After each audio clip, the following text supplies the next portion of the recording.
I had read about this guest house in Varanasi where people check in to die. It's called Kashi Labh Mukti Bhavan. Rooted in the belief system of many Hindus is that if you take your last breath in Kashi, you attain what is popularly known as fruit of Kashi or Kashi Labh, which is moksha or salvation.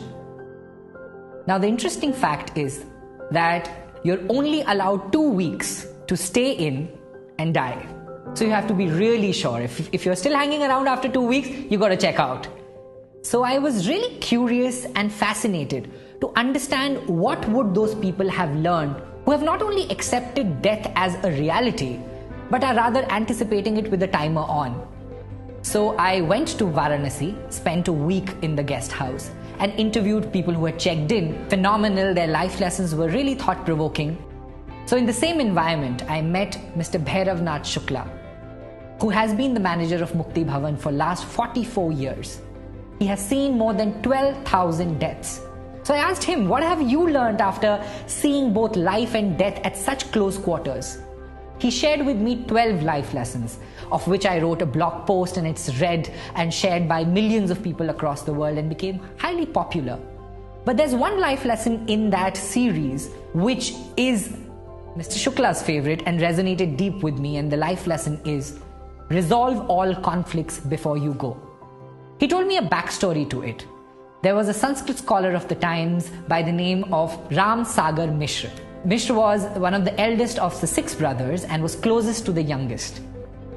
One argument years ago led to this bitter communication between the brothers and led to a wall eventually partitioning the house.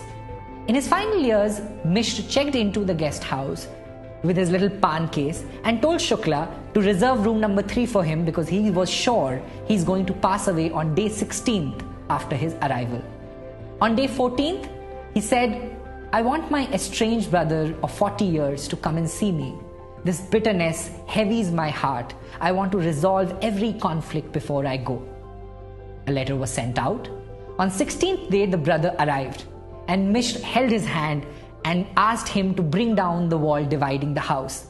He asked for his brother's forgiveness. Both brothers wept, and mid-sentence, Mishra stopped speaking. His face became calm, and he was gone in a moment. And I know that anecdote sounds straight out of a folk fiction novel, but Mr. Shukla told me that he has seen the same story replay over and over again with many different people who have come there. He said to me, Deepak, I see so many people carrying such unnecessary baggage throughout their life, only wanting to drop it at the very end of their journey. The trick, he said, however, lies in not having any conflict, but resolving every conflict as soon as you have it. You cannot and you should not go to bed having an argument, a disappointment, a resentment and doubt. You should try to resolve it. Because you see, the good news is you're alive. The bad news is no one knows for how long. So resolve your conflicts today. I hope this makes and fuels your day.